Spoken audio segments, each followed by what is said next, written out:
Hello students, આજે આપણે અભિસરણ દબાણ વિશે ચર્ચા કરવાના છીએ, જે આ ચેપ્ટરનો સૌથી છેલ્લો સંખ્યાત્મક ગુણધર્મ છે. એના આગળ આપણે ત્રણ સંખ્યાત્મક ગુણધર્મ જે હતા, કયા કયા? એક તો સાપેક્ષ બાષ્પ દબાણમાં થતો સાપેક્ષ ઘટાડો, ઉત્કલન બિંદુ ઉન્નયન અને ઠાર બિંદુ અવનયન, એના વિશે આપણે ચર્ચા કરી લીધી હતી. આજે આપણે અભિસરણ દબાણ વિશે ચર્ચા કરવાના છીએ. ઓકે, તો અભિસરણ દબાણ.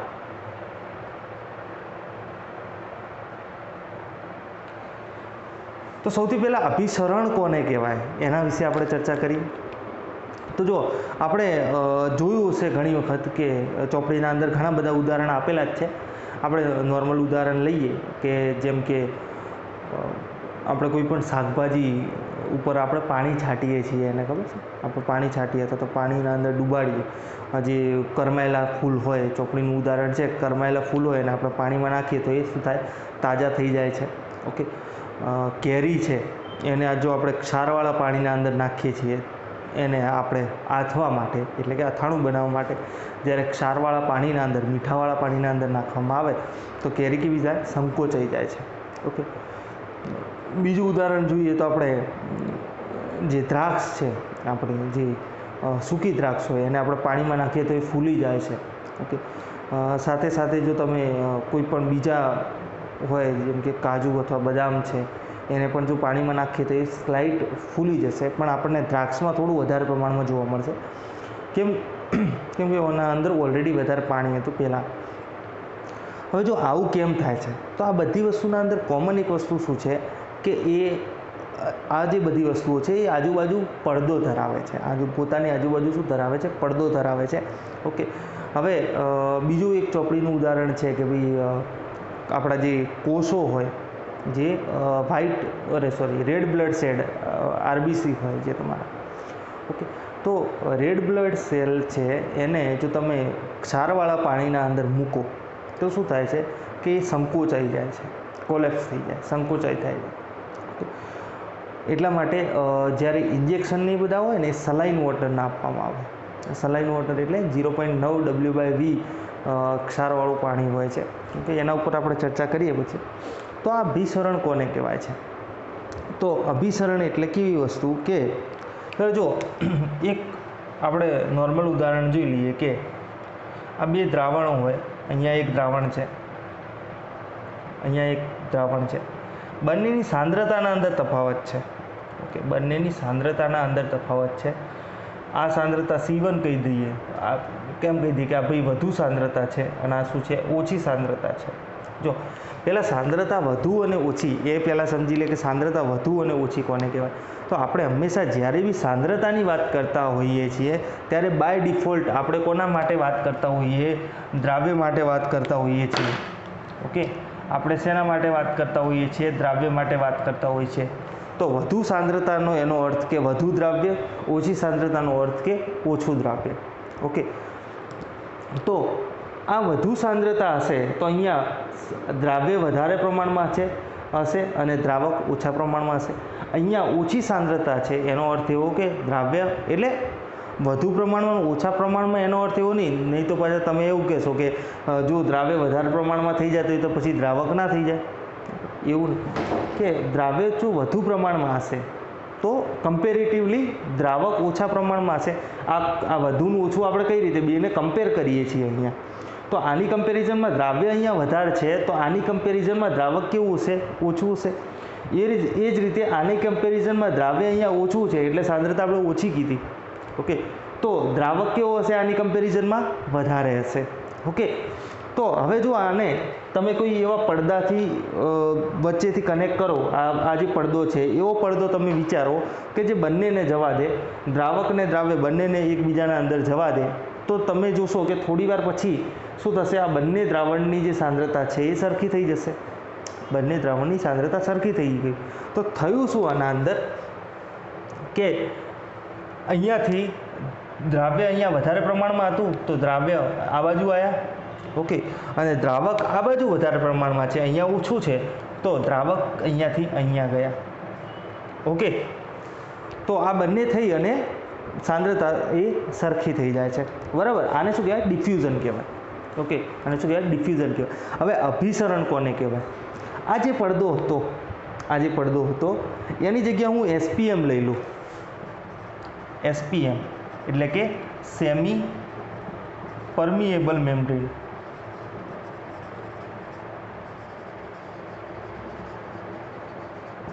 સેમી પરમિએબલ મેમ્બ્રેન એટલે કે પારગમ્ય પડદો લઈ લઉં. પારગમ્ય પડદો લઈ લઉં તો એ પારગમ્ય પડદો શું છે કે આ જે જૂનો પડદો હતો ને બંનેને અલો કરતો હતો. દ્રાવકને દ્રાવ્ય કોઈ બી હોય એ જતા રહે. પણ અહીંયા એસપીએમના અંદર શું હશે? પારગમ્ય પડદાના અંદર શું હશે કે જે એના છિદ્રો છે એ એકદમ કેવા હશે? નાના હશે. તો એના લીધે શું થાય કે દ્રાવ્યના જે મોટા કણો છે એ પસાર થઈ શકશે નહીં, ખાલી દ્રાવકના કણો જ પસાર થઈ શકે. દ્રાવ્યના મોટા કણો છે એ પસાર થઈ શકશે નહીં, ખાલી દ્રાવ્યના કણો જ પસાર થઈ શકે છે. દ્રાવ્યના મોટા કણો પસાર થઈ શકશે નહીં, ખાલી દ્રાવકના જ કણો પસાર થઈ શકે. એટલે અહીંયા જે આ બાજુથી આ બાજુ દ્રાવક આવતું હતું એ તો હવે આવશે, આ બાજુથી આ બાજુ જે દ્રાવ્ય આવતું હતું એ હવે આવશે નહીં. બરાબર. તો અહીંયા માત્ર એક જ વસ્તુ થવાની, કઈ કે ઓછી સાંદ્રતાથી વધુ સાંદ્રતા તરફ દ્રાવકનો પ્રવાહ ચાલુ થાય. શું? ઓછી સાંદ્રતાથી વધુ સાંદ્રતા તરફ વાળા દ્રાવણ તરફ દ્રાવકનો પ્રવાહ શરૂ થાય. ઓકે, ઓછાથી વધુ સાંદ્રતા તરફ દ્રાવકનો પ્રવાહ શરૂ થાય છે, જેને શું કહેવાય? જેને અભિસરણ કહે છે. અભિસરણ કહે છે. ઓકે, હવે આની જગ્યાએ હું દ્રાવક લઈ લઉં પ્યોર. આની જગ્યાએ પ્યોર દ્રાવક લઈ લઉં તો પણ શું થશે? આ બાજુથી દ્રાવક આ બાજુ જ જવાનું છે ને. કેમ કે કમ્પેરેટિવલી આપણે જોવા જઈએ તો અહીંયા દ્રાવકનું પ્રમાણ કેવું છે? ઓછું છે. અહીંયા દ્રાવક, આ તો બધું ટોટલ દ્રાવક જ છે. ઓકે, તો અથવા તો આને બીજી રીતે લખી શકીએ કે આ શું છે? દ્રાવક. આ શું છે? આ વધુ સાંદ્રતા નહીં, પછી દ્રાવણ જ લખી દઈએ ને. ઓકે, તો દ્રાવકથી દ્રાવણ તરફ દ્રાવકનો પ્રવાહ, દ્રાવકના પ્રવાહને અભિસરણ કહે છે. કે આને આપણે એમ પણ લખી શકીએ કે અર્ધપારગમ્ય પડદાથી, એટલે અર્ધપારગમ્ય પડદા દ્વારા દ્રાવકથી દ્રાવણના તરફ જતા દ્રાવકના પ્રવાહને અભિસરણ કહે છે. અથવા તો અર્ધપારગમ્ય પડદા દ્વારા ઓછી સાંદ્રતાથી વધુ સાંદ્રતા તરફ જતા દ્રાવણ તરફ દ્રાવકના પ્રવાહને અભિસરણ કહે છે. ઓકે, તો હવે અહીંયા એક વસ્તુ યાદ રાખજો. અહીંયા મેઇન શું યાદ રાખવાનું? જે પ્રવાહ છે એ હંમેશા એનો હશે? દ્રાવકનો હશે. કેમ કે દ્રાવકના કણો નાના હશે, દ્રાવ્યના કણો શું હશે? મોટા હશે. એટલે દ્રાવ્યના કણો છે એ અર્ધપારગમ્ય પડદામાંથી પસાર થશે નહીં, ખાલી દ્રાવકના કણો પસાર થશે. ઓકે, અને દ્રાવકના કણો જે છે, આપણે જો દ્રાવક જ પસાર થવાનું હોય તો દ્રાવક હંમેશા ક્યાં થશે? કે જ્યાં એની જથ્થો વધારે છે ત્યાંથી એના ઓછા જથ્થા તરફ જશે. ઓકે, તો અહીંયા દ્રાવકનો જથ્થો વધારે છે તો એનાથી ઓછા જથ્થા તરફ જશે. ઓકે, અથવા તો આપણે બીજી રીતે એને જો જોઈએ તો બીજી રીતે શું કે બંને ધારે કે સાંદ્રતા હોય, બરાબર, કે ઓછીથી વધારે સાંદ્રતા હોય, બરાબર, આ ઓછી છે અને આ વધારે સાંદ્રતા છે, બરાબર. તો હવે અહીંયા જો આપણે વાત કરતા હોઈએ તો જો અર્ધપારગમ્ય પડદો મૂક્યો છે એટલે આપણે દ્રાવ્યને આમથી આમ લઈ જઈશું નહીં. દ્રાવ્યને તમે આમથી આમ કે આમથી આમ જઈ શકવાના નથી. તો હવે આ બંનેનું મારે જો સાંદ્રતા સરખી કરવી હોય તો મારે ખાલી કોનાથી કરવી પડે? દ્રાવકથી કરવી પડે. એટલે દ્રાવકનો જો પ્રવાહ હું ઓછીથી વધારે સાંદ્રતા તરફ લઈ જાઉં, દ્રાવકનો પ્રવાહ ઓછીથી વધારે સાંદ્રતા તરફ લઈ જાઉં તો શું થશે? અહીંયા દ્રાવકનું પ્રમાણ ઘટશે એટલે દ્રાવ્યનું પ્રમાણ વધશે, એટલે સાંદ્રતામાં ધીમે ધીમે શું થાય? અહીંયા વધારો થાય. અને જ્યારે અહીંયા દ્રાવ્ય તો એટલું જ છે પણ દ્રાવકનું પ્રમાણ વધે છે એટલે કદ વધે છે, દ્રાવકનું પ્રમાણ વધે છે, એટલે અહીંયા શું થશે, ધીમે ધીમે સાંદ્રતામાં ઘટાડો થશે અને અમુક સમય એવો આવશે કે આ બંનેની સાંદ્રતા કેવી થાય, સરખી થઈ ઊભી રહે. તો એ વખતે તમને કંઈક આ રીતની સિચ્યુએશન જોવા મળે કે આ જે દ્રાવણ હશે એનું થોડું કદ વધી ગયું હશે અને આ દ્રાવણનું થોડું કદ શું હશે, ઘટી ગયું હશે. ઓકે, આ દ્રાવણનું થોડું કદ ઘટી ગયું હશે આપણે. ઓકે, તો તમને આવી વસ્તુ જોવા મળે. ઓકે, તો આ શું થઈ ગયું, અભિસરણ થઈ ગયું. હવે આપણે એક બીજું જોઈએ કે અભિસરણ દબાણ કોને કહેવાય. અભિસરણના અંદર તમને ખ્યાલ આવી ગયો. હવે આપણે એ જોઈએ કે અભિસરણ દબાણ કોને કહેવાય. તો એક આપણે આ રીતની કંઈક પ્રણાલી લઈએ, બરાબર. આના અંદર આપણે બે દ્રાવણો ભરેલા છે. આના અંદર બે દ્રાવણો ભરેલા છે. વચ્ચે મેં અહીંયા અર્ધ પારગમ્ય પડદો મૂક્યો, બરાબર. આ એસપીએમ મૂકેલું છે. ધારો કે અહીંયા મેં એક પિસ્ટન મૂકેલું હોય,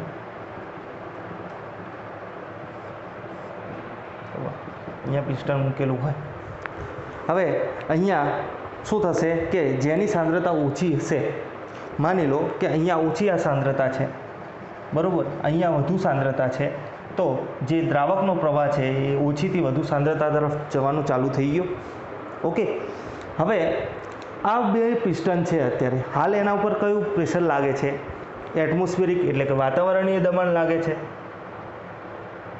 બંને ઉપર શું લાગે છે, વાતાવરણ જેટલું દબાણ લાગે છે.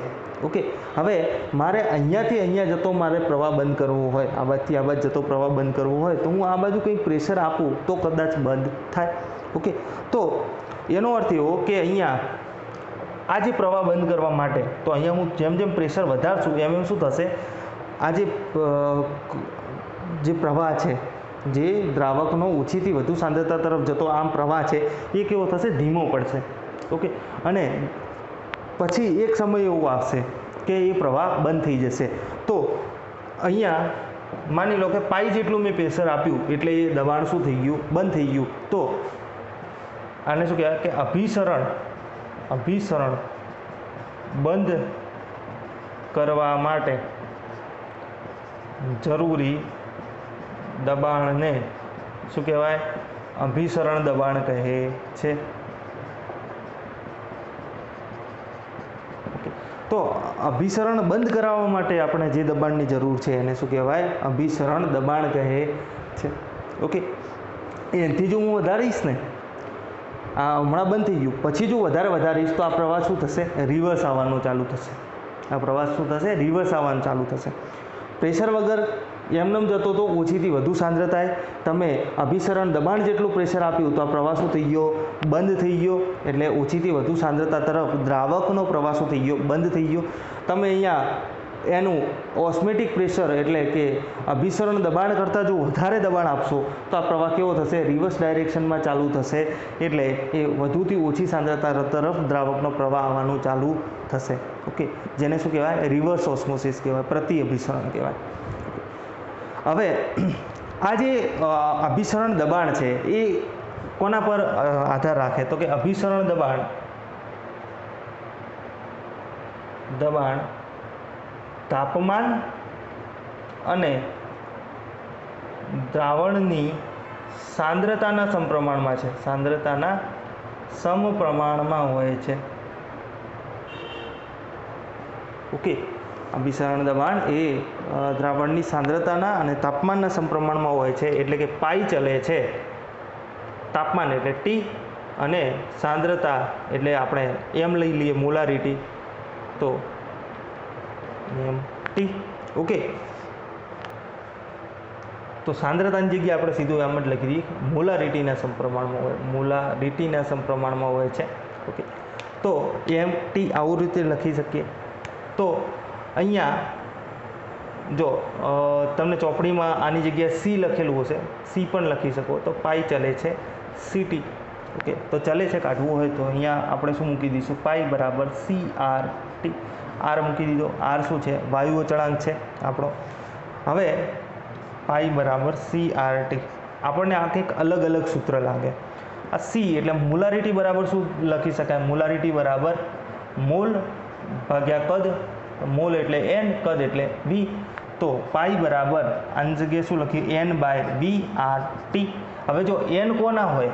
શેના હોય? દ્રાવ્યના હોય. હવે દ્રાવ્યના આપણે 2 નંબર આપતા હતા, તો N2 બાય વી. તો શું થાય? પાઈ વી બરાબર N2RT. આ તો કોના જેવું થઈ ગયું? પીવી બરાબર NRT જેવું થઈ ગયું. આપણે પરિચિત છો તમે આ સૂત્રથી, પીવી બરાબર NRT. અહીંયા પાઈ શું છે? પ્રેશર છે. તો અહીંયા પીની જગ્યાએ ખાલી અહીંયા પાઈ સિમ્બોલાઇઝ ખાલી અલગ રીતે કર્યું છે. તો પાઈ વી બરાબર N2RT. તો હવે N2ની જગ્યાએ શું લખી દઉં? પાઈ વી બરાબર W2 એટલે કે વજન ભાગ્યા અણુભાર RT. તો M2 ને આ બાજુ લઈ જવું તો M2 બરાબર શું થાય? W2RT divided by pi into V. તો આનાથી આપણે શું શોધી શકીએ? એનો અણુભાર પણ શોધી શકીએ છીએ. ઓકે, કેમ કે આપણને અજ્ઞાત દ્રાવણ જે હોય, આપણે ધારો કે કોઈનું ઓસ્મેટિક પ્રેશર ચેક કરી લઈએ તો દ્રાવક જે હોય, બરાબર, તો દ્રાવકનું અણુભાર આપણે નક્કી કરવો હોય, કોઈ દ્રાવ્યનો અણુભાર નક્કી કરવો હોય તો એને આપણે કોઈ પણ દ્રાવકના અંદર કેટલા પ્રમાણમાં નાખ્યું, કેટલા ગ્રામ નાખ્યું એ તો આપણને ખબર હોય. આર આપણને ખબર છે. ટેમ્પરેચર આપણે જે તે ટેમ્પરેચર લઈ લઈએ. દબાણ તમે પ્રાયોગિક રીતે નક્કી કરી શકો અને વી કદ કેટલું લીધું છે એ પણ નક્કી કરી શકો. તો આપણને ડાયરેક્ટલી અહીંયા મળી જાય. ઓકે, તો હવે જો આની ઉપયોગિતા કઈ કઈ છે, તો પહેલી વાત તો શું છે કે અહીંયા જે સાંદ્રતા છે એ શેના અંદર વાત કરે છે? મોલારિટીના અંદર વાત કરે. અત્યાર સુધી જે તમે જોયા એના અંદર મોલાલિટી અને મોલાલિટી અને મોલ અંશ વિશે વાત હતી. અહીંયા કદ ઇન્વોલ્વ થાય છે. ઓકે, કદ ઇન્વોલ્વ થાય છે અહીંયા. તો આપણે એક તો પહેલું એ કે મોલારિટીના અંદર આપણે સાંદ્રતા લેવા મળે છે. બીજું જે છે એ શું થાય કે આના અંદર ટેમ્પરેચર તમે ગમે તે લઈ શકો. ઓકે, જેમ કે ઉત્કલન બિંદુની વાત કરીએ તો ઉત્કલન બિંદુ ઉન્નયન ચેક કરવું હોય તો તમારે શું કરવું પડે? પહેલાં એને ઉકાળવું પડે, એટલા ટેમ્પરેચરે લઈ જવું પડે. ધારો કે પાણી હોય તો પાણીને ઉત્કલન પહેલાં પછી એને અજ્ઞાત પદાર્થ નાખીને પણ પાછું એને ઉકાળવું પડે, તો એટલા ટેમ્પરેચર સુધી તમારે લઈ જવું પડે. એવું ને એવું જો ફ્રીઝિંગ પોઈન્ટ ચેક કરવું હોય તો ફ્રીઝિંગ પોઈન્ટ માટે પણ તમારે શું કરવું પડે કે એટલા નીચા ટેમ્પરેચરે તમારે લઈ જવું પડે. કે પહેલાં એને ફ્રીઝ કરવું પડે તો જ ફ્રીઝિંગ પોઈન્ટ પ્રેક્ટિકલ તમે ચેક કરી શકો. ઓકે, બાષ્પ દબાણ છે તો બાષ્પ દબાણ તમે નોર્મલ ટેમ્પરેચરે ચેક કરી શકો કે અંદર વધારો ઘટાડો કેટલો થયો. પણ એ જે વધારો ઘટાડો છે ને એ બહુ જ એટલે બહુ જ ઓછા પ્રમાણમાં આવે. પહેલાંના અંદર બી પ્રોબ્લેમ છે જ, ઉત્કલન ને ઉન્નયન અને ઠારબિંદુ અવનયન એ પણ કેવું બહુ જ ઓછા, જે સાંદ્રતા પ્રમાણે બહુ જ ઓછા પેલું બતાવશે, બહુ જ ઓછા ડિફરન્સ બતાવે. ધારો કે આપણે પેલું એક્ઝામ્પલ જોયું હતું સુક્રોઝવાળું, તો સુક્રોઝ 1 મોલ ઓગાળો તો પેલું ખાલી કેટલું થાય? 200. જો 1 મોલ સુક્રોઝ ઓગાળો તો 1 મોલ સુક્રોઝ એટલે C12H22O11. તો તમારું 72 ગુણ્યા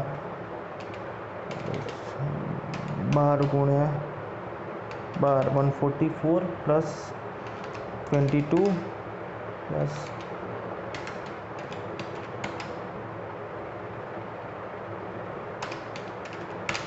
એટલે 342 આવે. 342 ગ્રામ જ્યારે ઓગાળો તો ત્યારે એનું જે ટેમ્પરેચર છે એ 373.15થી વધીને 373.52 થતું હતું. 342 ગ્રામ ઓગાળો ત્યારે આટલું થતું હતું. ઓકે, તો જેટલી સાંદ્રતા તમે લો છો એ પ્રમાણે અહીંયા જે વધારો ઘટાડો છે ફ્રીઝિંગ પોઈન્ટમાં આવું થાય તો વધારો ઘટાડો છે એ બહુ જ ઓછો બતાવે. જ્યારે અહીંયા શું થાય કે આ વધારો ઘટાડો છે એ માપનો બતાવે, તમે મેઝરેબલ વધારો અથવા ઘટાડો આપણને જોવા મળે. ઓકે, અને આ જે વધારો ઘટાડો છે અભિસરણ દબાણનો એ શેના અંદર આધાર રાખે? કણ ઉપર આધાર રાખે. એટલે આ પણ શું છે? સંખ્યાત્મક ગુણધર્મ છે. ઓકે, એટલે આને માપવા માટે તો અભિસરણ દબાણ સૌથી વધારે શેમાં કામમાં આવે? પ્રોટીનમાં કામમાં આવે. પ્રોટીન.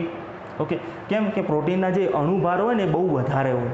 પ્રોટીનના અણુભાર હોય એ બહુ વધારે હોય. 10 લાખ આજુબાજુના અણુભાર હોય, 1 લાખ ગ્રામ પ્રતિ મોલના હોય. બરાબર, પોલિમર હોય. તો આના પણ અણુભાર બહુ વધારે હોય, બરાબર. પ્રોટીનમાં ચલો અણુભારની વાત જવા દો, પણ પ્રોટીન શું છે કે એને વધારે અથવા ઓછા ટેમ્પરેચરે લઈ જશો ને એટલે એ ડિનેચર્ડ થઈ જશે. ઓકે, એનો વધારે એટલે એ જૈવિક રીતે એનું શું કહેવાય, એની જે પ્રોપર્ટી હોય એ કેવી થાય, બહુ જ અલગ થઈ જાય, એટલે કે ડિનેચર્ડ થઈ જાય, એને વિકૃતિકરણ કહેવાય પ્રોટીન, બરાબર. એટલે પ્રોટીનથી આપણે જો ચેક કરતા હોય તો એની ટેમ્પરેચરમાં કોઈ વધારે ઘટાડો કરી શકાય નહીં વધારે પ્રમાણમાં. ઓકે, પોલિમર છે તો પોલિમરના દળ એટલા બધા વધારે હોય, લાખો અને કરોડોમાં એના જે અણુભાર હોય, બરાબર. તો હવે એનો 1 મોલ લેતા તો અહીંયા 1 મોલ એ તો કેટલું બતાવે છે, અહીંયા આટલું જ બતાવે. તો એ તો કેટલા બધા ગ્રામ જ્યારે તમે ઓગાળો ત્યારે તમને આટલું વધારો ઘટાડો બતાવે. તો એ તો આપણે ચેક મતલબ એટલું ઓગાળવું પણ એટલું ઇઝી નથી, આટલું બધું દળ ઓગાળવું પણ ઇઝી નથી. એટલા માટે આ બધી જે વસ્તુઓ છે એને અભિસરણ દબાણથી માપવામાં આવે. તો પ્રોટીન અને પોલિમરના જે અણુભાર છે એ નક્કી કરવા માટે સૌથી સારામાં સારી રીત કઈ, અભિસરણ દબાણવાળી પદ્ધતિ છે. ઓકે, હવે અને બીજું શું હતું આના અંદર કે ભાઈ મોલારિટીનો ઉપયોગ થાય છે. એટલે આના અંદર શું થાય કે ભાઈ મોલારિટી એટલે સરખી સાંદ્રતાએ બીજા બધા જે સંખ્યાત્મક ગુણધર્મો છે એના કરતાં આ જે છે એ બહુ એના કરતાં વધારે પ્રમાણમાં પ્રોપર્ટી શો કરે. એટલે બીજા બધા સંખ્યાત્મક ગુણધર્મો શું છે કે બાષ્પ દબાણમાં ઘટાડો, પછી ઉત્કલન બિંદુ ઉન્નયન અને ઠાર બિંદુ અવનયન. તો એ બધું શું હોય કે એની જે ઘટાડો અથવા વધારો હશે, ઉત્કલન બિંદુમાં વધારો, ઠાર બિંદુમાં ઘટાડો અને બાષ્પ દબાણમાં ઘટાડો, એ કેવું બહુ જ ઓછા પ્રમાણમાં જોવા મળશે. એની કમ્પેરિઝનમાં અહીંયા બાષ્પ દબાણના અંદર વધારો આપણને બહુ સારા પ્રમાણમાં જોવા મળશે. ઓકે, તો એક તો એ વસ્તુ છે. બીજું કે રૂમ તાપમાને આપણે ઓરડાના તાપમાન T બરાબર આપણે 298 કેલ્વિન અથવા તો 30 ડિગ્રી ટેમ્પરેચર હોય અત્યારે ધારે કે આ રૂમનું, તો આપણે એ પ્રમાણે લઈ શકીએ.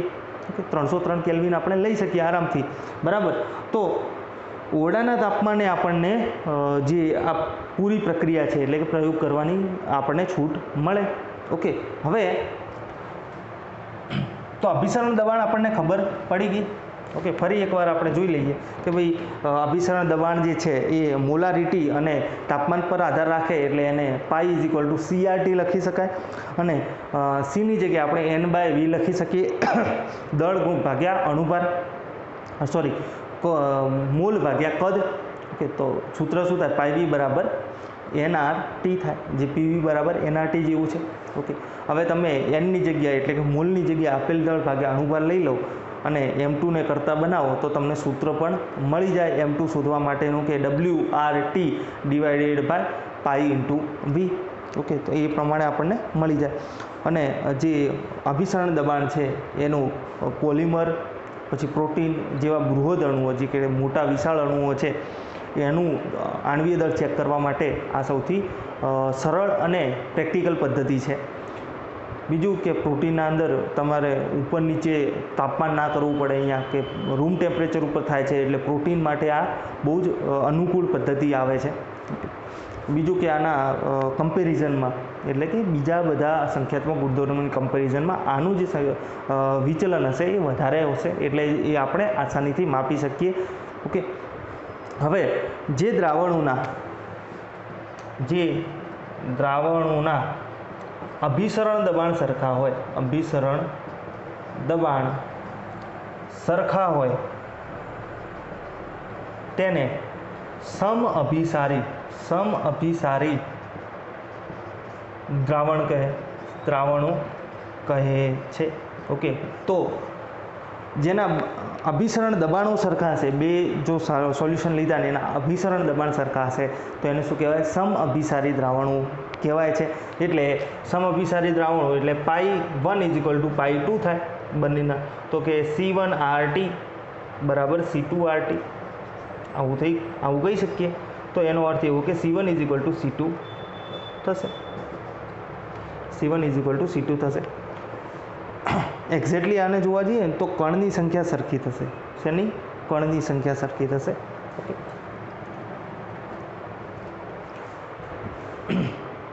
તો જ્યારે જો અભિસરણ દબાણ કોના ઉપર આધાર રાખે, અભિસરણ દબાણ કણોનો ઉપર આધાર રાખે. તો અત્યારે ભલે આપણે એમ કહી દઈએ કે C1 = C2 આવ્યું, પણ આપણે જ્યારે વોન્ટ ઓફ ફેક્ટર ભણશું ને એટલે તમને એક્ઝેક્ટલી આઈડિયા આવી જશે કે અમુક વખત ના પણ થાય, કણ ઉપર આધાર રાખે.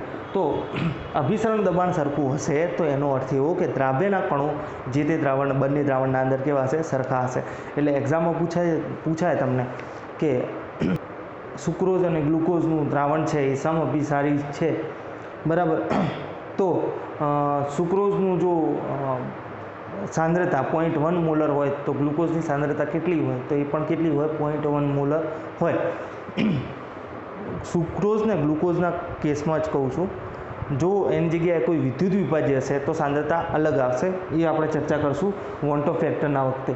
ઓકે, હવે જો જે આપણો જે આરબીસી છે, રેડ બ્લડ સેલ છે, એના અંદર જે ક્ષારનું કોન્સન્ટ્રેશન હોય એ એપ્રોક્સ કેટલું હોય? 0.9 W/V. એ ક્ષારીય હોય. એટલું શું હોય? ક્ષારીય હોય. એટલે આપણે જો આપણા રક્તકણોને, ઓકે, આપણા રક્તકણોને જો 0.9 W/V વાળા ક્ષારવાળા દ્રાવણના અંદર મૂકીએ તો એને કંઈ અસર થતી નથી. કેમ કે જેના અંદરનું જે રક્તકણોના અંદરનું જે સોલ્યુશન છે એની સાંદ્રતા અને બહારના સોલ્યુશનની સાંદ્રતા કેવી થઈ જાય? સેમ થઈ જાય છે અહીંયા. ઓકે, પણ જો તમે આને, તો એ વખતે આપણે એને શું કહી શકીએ કે અભિસરણ ના થાય. ધારો કે અભિસરણ દબાણ જો બંનેનું સરખું હોય તો આ બંને સોલ્યુશનને જો સેમી પરમિએબલ મેમ્બ્રેનથી કનેક્ટ કરો તમે, ઓકે, આ બે સોલ્યુશન અહીંયા ભર્યા ને વચ્ચે અર્ધપારગમ્ય પડદો મૂકો તો અભિસરણ થશે નહીં. કેમ કે બંનેના અભિસરણ દબાણ કેવા છે? સરખા છે. અભિસરણ નહીં થાય. તો એવો જ આવમાં થશે કે આ 0.9 W/V ક્ષારીય દ્રાવણ એ રક્તકણો સાથે સમઅભિસારી છે. એટલે તો આપણા જે ઇન્જેક્શન પછી જે સલાઈન આવે છે, જે આપણો બાટલો ચડાવીએ છીએ એના અંદર જે છે સાંદ્રતા આપણી 0.9 W/V જ આવે છે ક્ષારની સાંદ્રતા, જેથી કરી અને આપણે એને ડાયરેક્ટલી બ્લડના અંદર જ્યારે ઇન્જેક્ટ થાય છે તો આપણને એટલું બધું કોઈ ફરક ના પડે. જો આના કરતાં ઓછું કે વધારે હોય તો પ્રોબ્લેમ થાય. એટલે જો સાંદ્રતા 0.9% W/V થી વધુ હોય, જો આ જે દ્રાવણ છે એની સાંદ્રતા 0.9% W/V થી વધારે હોય તો શું થશે કે રક્તકણો સંકોચાઈ જાય. કેમ કે અહીંયા હવે શું થયું કે રક્તકણોના અંદર જે દ્રાવણ છે એના કરતાં બહારના દ્રાવણની જે સાંદ્રતા છે એ વધારે છે. તો દ્રાવકનો પ્રવાહ કોના તરફ જશે? ઓછી સાંદ્રતાથી વધુ સાંદ્રતા તરફ. એટલે રક્તકણોના અંદર જે પાણી છે એ હવે ક્યાં આવી જશે? બહાર આવી જશે. એટલે રક્તકણો શું થશે? સંકોચાઈ જશે. ઓકે, હવે જો બંનેના ઓસ્મેટિક પ્રેશરનું કેલ્ક્યુલેશન કરીએ તો રક્તકણોનું જે સાંદ્રતા, રક્તકણોની અંદરના દ્રાવણની સાંદ્રતા ઓછી છે એટલે એનું ઓસ્મેટિક પ્રેશર કેવું હોય? ઓછું હોય. અને આનું જે ઓસ્મેટિક પ્રેશર છે એ કેવું હોય? વધારે હોય. તો બંનેની કમ્પેરિઝનમાં, જો રક્તકણોની કમ્પેરિઝનમાં આ જે દ્રાવણ છે એને શું કહેવાય? હાઇપરટોનિક કહેવાય.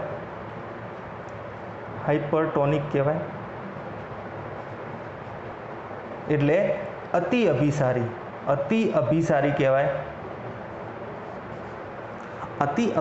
કહેવાય. એટલે જો સાંદ્રતા 0.9% W/V થી વધુ હોય તો એને શું કહેવાય? અતિ અભિસારી, એટલે કે હાઇપરટોનિક કહેવાય.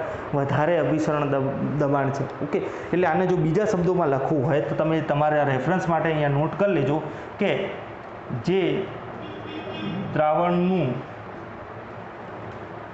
અને આપણે આ રીતે લખી શકીએ કે કોઈ બે દબાણ હોય, જે દ્રાવણનું અભિસરણ દબાણ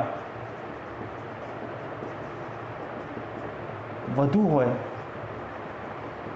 ઓકે, આ આપણે પછી લખીએ છીએ. હવે બીજું આપણે ઉદાહરણ જોઈએ કે જો સાંદ્રતા 0.9% W/V થી ઓછી હોય, 0.9% W/V થી ઓછી હશે તો શું થશે કે હવે શું થયું કે આ રક્તકણ હતો, આના અંદર જે છે એ 0.9% W/V છે, सांद्रता 12 છે એ 0.9% W/V થી ઓછી છે, એટલે શું થશે, ઓછી सांद्रताથી વધુ सांद्रता તરફ દ્રાવકનો પ્રવાહ જશે, એટલે આ રક્તકણ શું થશે, ફૂલી જશે। તો રક્તકણો ફૂલી જાય છે। ઓકે, તો આવા કેસમાં આને શું કહેવાય, જે આ દ્રાવણ હતું એને શું કહેવાય, હાઇપોટોનિક કહેવાય, હાઇપોટોનિક કહેવાય। ઓકે, એટલે હાઇપોટોનિક કહેવાય, અલ્પ અભિસારી, એટલે અલ્પ અભિસારી, અલ્પ અભિસારી કહેવાય। ઓકે, તો હવે જો બે દ્રાવણ લીધા આપણે, બે દ્રાવણોમાં જેનું અભિસરણ દબાણ ઓછું હોય તેને અલ્પ અભિસારી એટલે કે હાઇપોટોનિક, અને જેનું અભિસરણ દબાણ વધુ હોય તેને અતિ અભિસારી કહેવાય।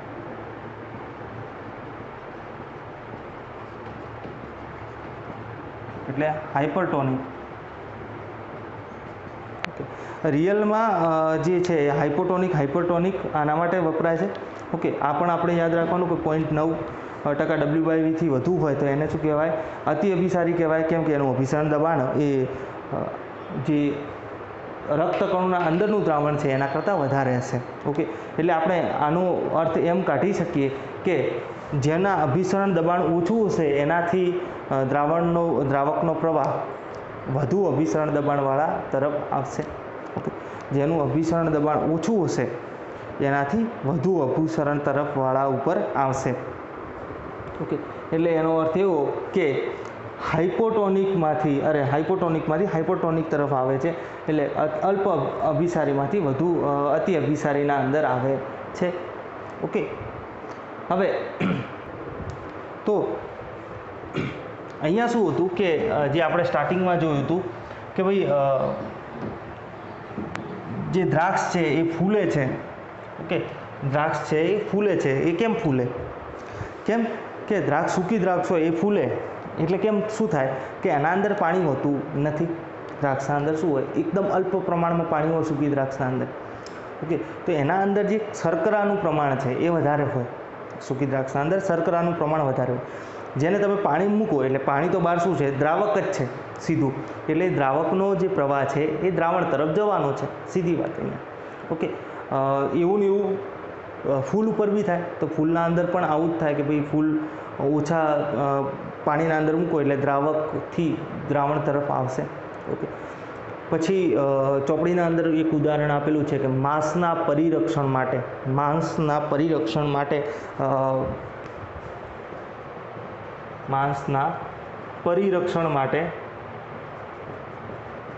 એને એના ઉપર મીઠું નાખવામાં આવે છે।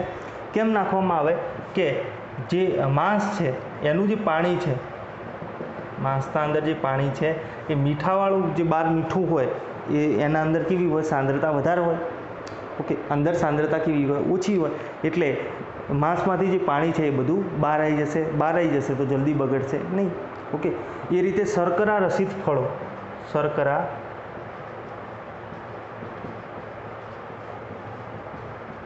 કેન્ડિડ ફ્રૂટ્સ, એટલે શર્કરા રસિત ફળો, એટલે જો આપણે કોઈ પણ ફ્રૂટ હોય એને જો આપણે ચાસણીના અંદર નાખીએ, ખાંડની ચાસણીના અંદર નાખીએ તો શર્કરા રસિત ફળો મળે। તમે કદાચ આમળા ખાધા હશે, શર્કરા રસિત આમળા, મીઠા આમળા જે હોય ને એકદમ કરમાયેલા ટાઈપના હશે, સુકાયેલા આમળા ટાઈપના હશે। ઓકે, એના અંદર શું થાય, જ્યારે તમે એને ચાસણીમાં નાખો એટલે અંદર શર્કરાનું પ્રમાણ ઓછું છે, ફ્રૂટના અંદર શર્કરાનું પ્રમાણ લિમિટેડ હોય, પણ ચાસણીના અંદર પ્રમાણ બહુ વધારે હોય શર્કરાનું। એટલે અહીંયા પણ એ જ થાય કે દ્રાવકનો પ્રવાહ છે એ ઓછીથી વધુ સાંદ્રતા તરફ આવે, એટલે જે ફ્રૂટ હોય એમાંથી પાણી, આ ફ્રૂટ ધારો કે આપણે કેરીનો ટુકડો લીધો, અહીંયા કોઈ પણ ધારો કે આ કેરીનો ટુકડો લીધો અહીંયા, ઓકે, તો એને જો તમે આમ નાખો ચાસણીના અંદર તો શું થશે, કેરીમાંથી જે પાણી છે, પાણીના અણુઓ બહાર આવવાનું ચાલુ થશે અને એ શું થશે, એકદમ કરમાઈ જશે. ઓકે, અને જલ્દી બગડશે પણ નહીં. કેમ કે પાણી હશે તો વધારે બગડવાના ચાન્સીસ રહે છે. ઓકે, બીજું છે કે વૃક્ષોના જે મૂળ છે, વૃક્ષોના મૂળ પણ વૃક્ષોના મૂળના અંદર પણ જે ધારો કે આ વૃક્ષ છે, ઓકે, એના અંદર આ મૂળિયા છે એના, તો આ પાણી જે છે એ શું થાય કે અહીંયા પાણી જ્યારે ઘટશે આ મૂળના અંદર તો શું થાય કે અહીંયા દ્રાવક હોય, ધારો કે પાણીના અણુઓ અહીંયા હોય તો દ્રાવકથી દ્રાવણ તરફ જશે એટલે આ મૂળમાં થઈ અને પાણી શું થાય, અહીંયા આ મૂળના જે ભાગ હોય એમાંથી જઈ અને પાણી મૂળમાં જાય અને મૂળથી પછી એ ઉપર જશે. કેમ કે ઉપર પાણીનું અછત હોય તો એ દ્રાવક છે એ છેક જ્યાં પાણી ઓછું હોય ત્યાં જવાનું, દ્રાવણ તરફ જવાનું છે. ઓકે, તો જેમ જેમ પાણી ઓછું થશે એમ મૂળમાંથી ખેંચાય અને ઉપર તરફ ટ્રાવેલ કરશે, તો ત્યાં પણ થોડું ઘણું અંશે અભિસરણ કામમાં આવે છે. ઓકે, હવે બીજું છે કે જે લોકો વધારે પ્રમાણમાં મીઠું ખાતા હોય છે તો એના આંતરપેશીય ભાગ જે હોય, પેશીના આંતરપેશીય ભાગ હોય એના અંદર પાણી ભરાઈ રહેવાનો અનુભવ થાય. કેમ કે શું થશે કે આપણે મીઠાવાળું વધારે ખાતા હોઈએ તો આપણા બ્લડના અંદર મીઠું વધારે પ્રમાણમાં જોવા મળશે. એટલે આપણા જે કોષ હોય અહીંયા આ માંસના જેવું જ થાય, તો આપણા જે પેશીઓ હોય, આપણા જે કોષ હોય એમાંથી પાણી બહાર આવવાનું ચાલુ થાય. હવે પાણી બહાર આવવાનું ચાલુ થાય એટલે એ એક્ઝેક્ટલી આખું તો બહાર આવી શકે નહીં, તો જ્યાં જ્યાં એને જગ્યા મળશે ત્યાં ભરાઈ રહેશે. ઓકે, તો આ જે ઘટના છે એને શોથ કહેવાય. આ જે ઘટના છે એને શું કહેવાય, શોથ, એટલે શોથ અથવા તો એડેમા કહેવાય. ઓકે, તો આ શું છે, અભિસરણ દબાણ વિશે આપણે ચર્ચા કરી. અભિસરણ દબાણ કોને કહેવાય, ઓછી સાંદ્રતાથી. આપણે કામનું અહીંયા આ છે, જો થિયરી પૂછાય તો આપણે આ બધું લગની ચર્ચા કરવી પડે કે અભિસરણ કોને કહેવાય, પછી અભિસરણથી પછી આ પેલી જે આપણે દોર્યું હતું આમ આ રીતે આપણે ડ્રો કર્યું હતું, તો આ અભિસરણ દબાણ વિશે ઉપર આવવાનું, પહેલાં અભિસરણ સમજાવવાનું, પછી અભિસરણ દબાણ સમજાવવાનું. સેમી પરમિએબલ મેમ્બ્રેન કોને કહેવાય. જો સેમી પરમિએબલ મેમ્બ્રેન, જો ખાસ આપણે એ વાત રહી ગઈ, જે અર્ધપારગમ્ય પડદો છે એ કુદરતી પણ હોય અને કૃત્રિમ પણ હોય. કુદરતી પડદાની જો વાત કરીએ તો વનસ્પતિ જ હોય, પ્રાણી જ હોય, તો જે પ્રાણીઓના બ્લેડર હોય, જે મૂત્રાશય હોય, એ બધા કેવા હોય, સેમી પરમિએબલ હોય. ઓકે, અને ભૂણનું જે મૂત્રાશય છે એનું ઉદાહરણ આપણને ચોપડીના અંદર આપેલું છે. એના સિવાય સેલોફેન પેપર હોય, એના સિવાય પાર્ચમેન્ટ પેપર હોઈ શકે. ઓકે, કુદરતીના અંદર. કૃત્રિમના અંદર આપણે સેલોફેન પેપર આપણે લઈ શકીએ છીએ. તો આ બધા જે સેલોફેન પેપરને એ બધા આપણને દેખાશે સળંગ, પણ એના અંદર શું હશે, એક નાના નાના હોલ્સ હશે જેના થ્રી આ બધી પ્રક્રિયા થાય છે. અને આ હોલ્સ એટલા નાના હોય કે એ દ્રાવ્યના કણોને પસાર થવા દેતા નથી અને દ્રાવકના જ કણોને પસાર થવા દે છે. એટલે તો એને શું કહેવાય, અર્ધપારગમ્ય કહેવાય. પારગમ્ય કોને કહેવાય, જે બધું જ પસાર થવા દે. આ શું થાય, બે ઘટક છે એમાંથી એક જ ઘટકને પસાર થવા દે છે, એકને નથી થવા દેતું, એટલે શું કહેવાય, એને અર્ધપારગમ્ય કહેવાય. ઓકે, એક ટોપિક આવ્યો પ્રતિ અભિસરણ કોને કહેવાય. તો પ્રતિ અભિસરણમાં શું થશે કે આપણે આમ ધારે કે મૂક્યું,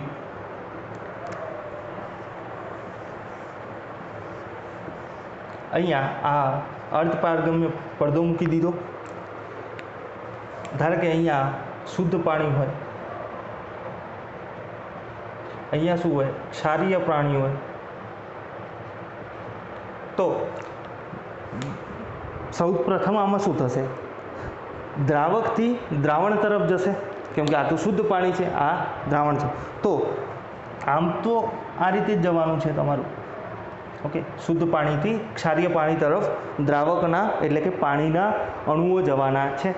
ઓકે, પણ હવે ધારે કે અહીંયા આ હું કોઈક લગાવું, બરાબર, અને અહીંયા પ્રેશર આપું, કેટલું, એટમોસ્ફિયરિક તો છે પ્લસ પાઈ જેટલું પ્રેશર આપું, તો શું થશે કે આ અભિસરણ શું થશે, બંધ થઈ જશે.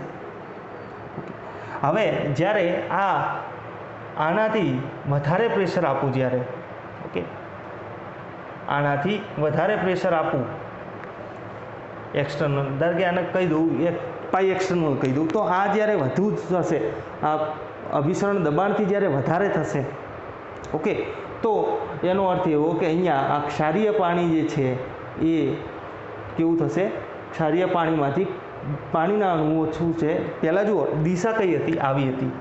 તમે ત્યાં પ્રેશર આપ્યું એટમોસ્ફિયરિક જેટલું, એટલે આ શું થાય, અભિસરણ બંધ થઈ ગયું. હવે તમે જો પ્રેશર વધારશો તો આ રિવર્સ ડાયરેક્શનમાં ચાલુ થશે, બરાબર. ક્ષારીય પાણી છે એટલે ક્ષારના અણુઓ તો આવશે નહીં. કેમ કે પડદાના અંદર હોલ્સ છે એ નાના છે. તો આવશે કોણ, દ્રાવકના અણુઓ આવશે. તો દ્રાવકના અણુઓ ક્ષારીય પાણીમાંથી શુદ્ધ પાણી તરફ આવે છે અને આ પાણી આપણે બહાર લઈ શકીએ. તો આનો સૌથી વધારે ઉપયોગ શું થાય, દરિયાનું પાણી શુદ્ધ કરવા માટે થાય. દરિયાનું પાણી શુદ્ધ કરવા થાય. હવે તો આપણા દરેકના ઘરના અંદર મોસ્ટલી આરઓ વાપરીએ છીએ. આરઓ એટલે રિવર્સ ઓસ્મોસિસ. ઓસ્મોસિસ એટલે અભિસરણ અને પ્રતિ અભિસરણ એટલે રિવર્સ ઓસ્મોસિસ પણ કહેવાય છે. અહીંયા જે પડદો વપરાય એ કેવો હોય, સેલ્યુલોઝનો હોય. સેલ્યુલોઝ એસિટેટનો પડદો હોય. ઓકે, સેલ્યુલોઝ એસિટેટનો પડદો હોય ને એમાં ઘણી બધી લેયર્સ આપેલી હોય. આપણું જો ડોમેસ્ટિક આરોની વાત કરું કે જે આપણે રૂટીન ઘરમાં વાપરીએ છીએ અને આરો પ્લાન્ટના અંદર વાપરીએ છીએ, એમાં કેવું હોય કે ગોળ હોય અને એમાં આ ટાઈપનું હોય કંઈક કે આ રીતે ઉપરથી તમારે પાણી આવે, શુદ્ધ પાણી. અને આ જે હોય આના અંદર આ ભૂંગળી હોય, આના અંદર હોલ્સ મૂકેલા હોય અને અહીંયા નીચેથી શુદ્ધ પાણી આપણને મળે. Okay, direct connection. અને અહીંયા જે બહાર છે એ વેસ્ટેજ પાણી હોય. હવે આમાં શું થાય કે આના ઉપર આમ ગોળ ગોળ ગોળ ગોળ વીંટેલું હોય. જે આ સેલ્યુલોઝ એસિટેટની ફિલ્મ છે સેલ્યુલોઝની, એ ગોળ ગોળ વીંટેલી હોય. આ સેલ્યુલોઝ છે એ કેવું છે, ક્ષાર માટે પારગમ્ય નથી, ખાલી પાણી માટે પારગમ્ય છે. એટલે એનો અહીંયા ઉપયોગ કરવામાં આવે. બીજા ઘણા સિન્થેટિક પોલિમરનો પણ ઉપયોગ કરવામાં આવે છે. ઓકે, જેવી રિક્વાયરમેન્ટ એવો ત્યાં ઉપયોગ કરવામાં આવે. ખાસ તો આના અંદર શું ધ્યાનમાં રાખવામાં આવે કે દ્રાવ્યના કણો છે એ કેવા છે. દ્રાવ્યના કણો જો વધારે પડતા જ મોટા હોય તો પછી વધારે નાનું લેવાની જરૂર નથી, થોડું મોટું લઈ લઈએ તો પણ ચાલે, ચિંતા નહીં. પણ જો આપણે દ્રાવ્યના કણો ખૂબ નાના હોય તો એ વખતે આપણે એ ધ્યાન રાખવું પડે કે દ્રાવ્યના કણો પસાર થાય એટલા જે આપણે મેમ્બ્રેન લીધું છે એના જે કાણા છે એ દ્રાવ્યના કણો પસાર થાય એટલું મોટું પણ ના હોવું જોઈએ. તો ખાલી એટલી વસ્તુ ધ્યાનમાં રાખવાની હોય છે. બાકી સેલ્યુલોઝ એસિટેટનો ઉપયોગ થાય છે અને આને શું કહેવાય, પ્રતિ અભિસરણ થશે. અભિસરણ ક્યારે થશે, અરે પ્રતિ અભિસરણ ક્યારે થશે, જ્યારે જે તમે દબાણ આપો છો એના અભિસરણ દબાણ કરતાં વધુ હશે ત્યારે થશે. ઓકે, તો આ વસ્તુ છે. આના જે દાખલો છે આના સાથેનો તો આના સાથેનો જે દાખલો છે એ છે પ્રોટીનનું 200 સેન્ટીમીટર ક્યુબ જલીય દ્રાવણ 1.26 ગ્રામ પ્રોટીન ધરાવે છે. 300 કેલ્વિન તાપમાને આવા દ્રાવણનું અભિસરણ દબાણ 2.57 × 10 - 3 બાર જણાયું છે. તો પ્રોટીનનું મોલર દળ ગણો. તો આપણને પાઈ આપેલું છે કેટલું, 2.57 × 10 - 3 ઓકે. હવે જો અહીંયા આર તમે લો છો ને, આરનો એકમ બહુ ધ્યાનમાં રાખવો પડશે. ઓકે, જો એટમોસ્ફિયરમાં આપ્યું છે તો 0.082 આવશે. જો બારમાં આપ્યું હોય તો એક એટમોસ્ફિયર બરાબર 0.0997 સમથિંગ બાર થાય છે. તો એ 12 વખતે 0.834 આવશે, અરે સોરી 8314. હવે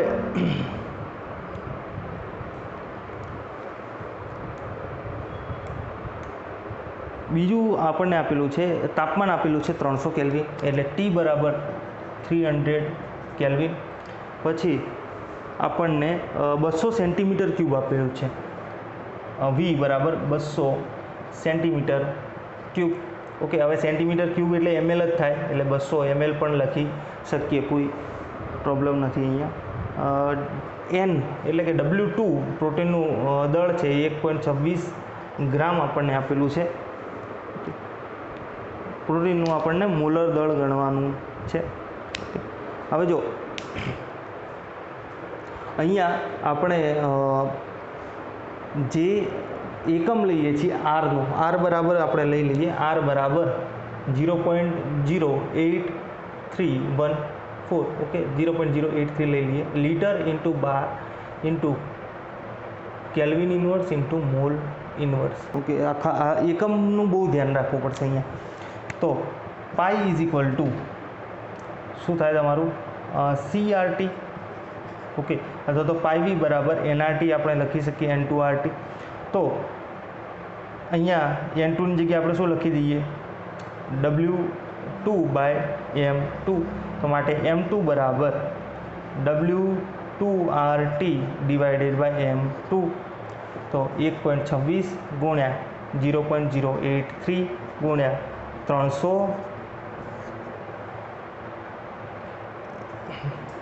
પાઈ ઇન્ટુ વી.